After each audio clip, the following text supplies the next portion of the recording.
محمد صلی اللہ علیہ وسلم۔ صاحب کشف و کرامت شاہ باقی باللہ، واقف رشد و ہدایت شاہ باقی باللہ۔ السلام علیکم ورحمۃ اللہ تعالی وبرکاتہ۔ بسم اللہ الرحمن الرحیم۔ الصلاۃ والسلام علیک یا رسول اللہ وعلی آلک واصحابک یا حبیب اللہ صلی اللہ تعالی علیہ وسلم۔ ایک مرتبہ ایک شخص خواجہ باقی باللہ کا امتحان لینے کی غرض سے ہیرے جواہرات لے کر آپ کی بارگاہ میں آیا اور آپ کو پیش کیے۔ آپ نے لینے سے انکار فرما دیا۔ جب اس شخص نے بہت اصرار کیا، آپ نے اپنے مصلے کا کونا اٹھا کر کے اس سے فرمایا، دیکھ۔ جب اس شخص نے آپ کے مصلے کے نیچے نظر ڈالی تو دیکھا کہ مصلے کے نیچے سونے اور چاندی کے دریا جاری ہیں۔ پھر آپ نے نصیحت کرتے ہوئے اس شخص سے فرمایا، فقیروں کا امتحان نہ لیا کر۔ سبحان اللہ۔ ناظرین، آج ہم مزار مبارک کی زیارت کر رہے ہیں۔ حضرت شیخ ریاض الدین محمد نقشبندی المعروف خواجہ باقی باللہ رحمۃ اللہ تعالی علیہ۔ آپ ہمیشہ لوگوں کی اصلاح اور ہدایت کی کوشش کرتے رہتے، بلکہ مرید کرنے سے زیادہ آپ شریعت کے احیاء اور تبلیغ پر زور دیتے تھے۔ آپ کا دل نور سے اس قدر روشن تھا کہ آپ دوران نماز قبلہ رخ بھی دیکھ سکتے اور پیچھے مقتدیوں کو بھی دیکھا کرتے تھے۔ سبحان اللہ۔ ایک بار رات کو آپ تہجد کی نماز پڑھ کر آرام کرنے کے لیے اپنے بستر کی طرف گئے تو دیکھا کہ ایک بلی آپ کے بستر پر سو رہی ہے۔ آپ کے دل میں اتنا رحم آیا کہ آپ نے اس بلی کو بستر پر سونے دیا اور ٹھنڈی کے موسم میں خود زمین پر بیٹھ کر رات کا باقی کا حصہ گزارا۔ سبحان اللہ۔ آپ فرماتے ہیں کہ انسان دنیا میں رہ کر اپنے تمام کام کرتے ہوئے بھی پرہیزگاری کے ساتھ تقوی اور عبادت سے اللہ کے قریب ہو سکتا ہے۔ سبحان اللہ۔ آپ سلسلہ اعلیہ نقشبندیہ کے ممتاز صوفی بزرگ ہیں، جنہوں نے بر صغیر پاک و ہند میں سلسلہ اعلیہ نقشبندیہ کو عام کیا۔ آپ امام ربانی مجدد الفسانی رحمۃ اللہ تعالی علیہ کے پیر و مرشد ہیں، جن کا مزار سرہند شریف پنجاب انڈیا میں ہے۔ آپ کا مزار مبارک صدر بازار دہلی انڈیا میں مرجع خلائق ہے۔ میں نے ڈسکرپشن میں گوگل میپ کا لنک لوکیشن دیا ہوا ہے، آپ اسے آسانی سے فالو کر کے زیارت کے لیے جا سکتے ہیں۔ آپ کی حیات زندگی کے بارے میں مزید معلومات حاصل کرنے کے لیے ویڈیو کو پورا دیکھیں، انشاءاللہ آپ کی معلومات میں ضرور اضافہ ہوگا۔ چلیے زیارت جاری رکھتے ہیں۔ یہ وہ در ہے کہ جہاں دل نہیں توڑے جاتے، یہ وہ در ہے۔ حضرت خواجہ رضی الدین محمد باقی باللہ رحمۃ اللہ تعالی علیہ۔ آپ کی ولادت 5 ذی الحجہ سن ہجری 971 بمطابق 15 جولائی 1564 عیسوی میں کابل افغانستان میں ہوئی۔ آپ کے والد کا نام حضرت قاضی عبدالسلام خلگی سمرقندی رحمۃ اللہ علیہ ہے۔ آپ کی والدہ حضرت خواجہ عبید اللہ احرار رحمۃ اللہ علیہ کی نسل سے ہیں۔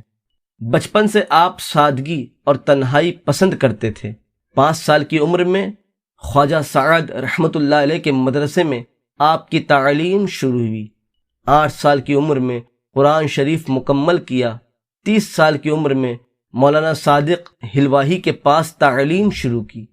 پھر آپ ماوراء النہر ٹرانسو سینا گئے، جہاں کئی صوفی اولیاء سے آپ کی ملاقات ہوئی۔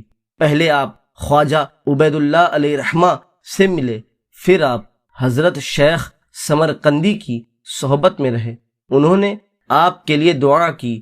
پھر آپ حضرت امیر عبداللہ بلخی رحمۃ اللہ علیہ کی صحبت میں رہے، جس سے آپ کو کچھ سکون محسوس ہوا۔ ایک بار آپ تصوف کی کتاب پڑھ رہے تھے، تب آپ نے دیکھا کہ اس جگہ کے ارد گرد نور چھا گیا اور خواجہ سید بہاؤالدین نقشبند علیہ رحمہ آپ کے سامنے جلوہ افروز ہوئے اور اپنا روحانی فیض عطا فرما رہے ہیں۔ اس کے بعد آپ کے دل میں صرف اللہ اور اس کے رسول کی محبت ہی باقی رہی، اور زہد و تقوی سے آپ ولایت کے بلند مقام پر پہنچ گئے۔ ایک بار آپ ماوراء النہر کی طرف سفر کر رہے تھے۔ راستے میں آپ نے خواب میں دیکھا کہ حضرت خواجہ محمد امکنکی رحمۃ اللہ علیہ آپ کا انتظار کر رہے ہیں اور آپ کو بلا رہے ہیں۔ آپ ان کے قیام گاہ پر گئے اور 3 دن آپ کے ساتھ رہے۔ خواجہ امکنکی نے آپ کو خلافت عطا فرمائی اور فرمایا ہندوستان جا کر نقشبندی سلسلہ قائم کرو۔ آپ نے پیر سے فرمایا شاید یہ مشکل کام ہے، میں نہیں کر سکوں گا۔ خواجہ محمد امکنکی نے آپ کو استخارہ کرنے کے لیے کہا۔ آپ نے استخارہ کیا تو رات کو خواب میں دیکھا ایک طوطا درخت کی شاخ پر بیٹھا ہے۔ آپ نے سوچا کہ اگر یہ میرے ہاتھ پر آ کر بیٹھے تو سفر خوش نصیب ہوگا۔ فوراً وہ طوطا اڑ کر آیا اور آپ کے ہاتھ پر بیٹھ گیا۔ آپ نے اس کے منہ میں اپنا لعاب دہن یعنی تھوک رکھا اور اس نے آپ کے منہ میں شکر رکھی۔ صبح کو آپ نے پیر کو اس خواب کے بارے میں بتایا تو انہوں نے فرمایا تمہیں فوراً ہندوستان کے لیے روانہ ہونا چاہیے۔ آپ فوراً ہندوستان کے لیے روانہ ہوئے۔ آپ لاہور آ کر 1 سال رکے۔ یہاں بہت سارے صوفی اور علماء اور دوسرے لوگوں نے آپ سے فیض حاصل کیا۔ پھر سن ہجری 1008 بمطابق 1599 عیسوی میں آپ دہلی آئے اور جمنا کنارے قلعہ فیروز آباد پر ایک مسجد میں قیام کیا۔ سن ہجری 988 بمطابق 1581 میں مغل بادشاہ اکبر نے سب مذہب کو ملا کر دین الہی بنایا تو آپ نے اسے ماننے سے انکار کیا اور فرمایا صرف دین اسلام ہی صحیح ہے۔ کرامات: ایک بار دیر رات کو آپ کے گھر کچھ مہمان آئے۔ آپ نے اپنے باورچی سے ان کے لیے کھانے کا انتظام کرنے کے لیے کہا۔ اس وقت کھانے کا سامان گھر پر موجود نہیں تھا، اس لیے اس نے باہر جا کر کسی طرح انتظام کیا اور کھانا پکا کر مہمانوں کو کھلایا۔ جب مہمان چلے گئے تو اس خادم نے حضرت کو یہ بات بتا کر اپنی اجرت کے لیے کہا۔ آپ نے پوچھا تو اس نے کہا مجھے دنیا کے مال و دولت یا اور کوئی چیز نہیں چاہیے، میں تو یہ چاہتا ہوں کہ آپ مجھے بالکل اپنے جیسا بنا دیں۔ آپ اسے اپنے ساتھ اپنے حجرے میں لے گئے اور اسے اپنے سینے سے لگایا تو آپ کی دعا سے وہ ہو بہو آپ کے جیسا بن گیا۔ سبحان اللہ! لوگوں کے لیے دونوں میں فرق کرنا مشکل پڑ گیا۔ صرف یہ فرق تھا کہ خواجہ اپنا روز کا کام بدستور کرتے رہے اور وہ خادم وجد میں پڑا رہا۔ 3 دن بعد وہ اس دنیا سے انتقال کر گیا۔ ایک ضعیفہ عورت 3-4 سال کا لڑکا فیروز آباد میں دیوار پر سے تقریباً 30 گز کی اونچائی سے گر پڑا۔ دیوار کے نیچے مضبوط فرش تھا۔ کانوں سے خون جاری ہو کر اس لڑکے کا دم ٹوٹ گیا۔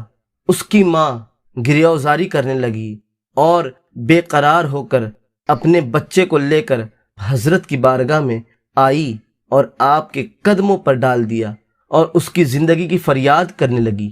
آپ نے اپنا تصرف پوشیدہ رکھنے کے لیے ایک طب کی کتاب طلب کی اور فرمایا کہ معلوم ہوتا ہے کہ یہ لڑکا مرے گا نہیں۔ تھوڑی دیر آپ خاموش رہے، اس کے بعد دیکھا لڑکا زندہ ہو گیا۔ یہ دیکھ کر حاضرین کو بہت حیرت ہوئی۔ سبحان اللہ! اپنی کتابوں میں اور درس میں آپ لوگوں کو ہر بری بدعت سے دور رہنے کے لیے سمجھاتے۔ آپ نے بے رنگ تخلص کے ساتھ بہت ساری نظمیں لکھی ہیں۔ مولانا رشدی نے ملفوظات میں آپ کے درس و تعلیم کو جمع کیا ہے۔ رکعات میں آپ کے 87 مکتوبات لیٹرز کو جمع کیا گیا ہے۔ کلیات باقی باللہ میں آپ کے لکھے ہوئے مضمونات کو جمع کیا گیا ہے، جن میں حقیقت نماز، مختصر بیان توحید، معنی اعوذ باللہ، تفسیر بسم اللہ اور سورہ فاتحہ، تفسیر سورہ شمس، تفسیر سورہ اخلاص، تفسیر سورہ فلق، تفسیر سورہ ناس، شرح رباعیات، عرف، سلسلۃ الاحرار شامل ہے۔ پریوار: آپ کے 2 بیویاں اور 2 صاحبزادے ہیں۔ صاحبزادے خواجہ قلعہ عبید اللہ، خواجہ خرد عبداللہ۔ آپ حضرت خواجہ محمد کنکی نقشبندی رحمۃ اللہ علیہ کے مرید اور خلیفہ ہیں۔ آپ سے ہندوستان میں نقشبندی سلسلہ جاری ہے۔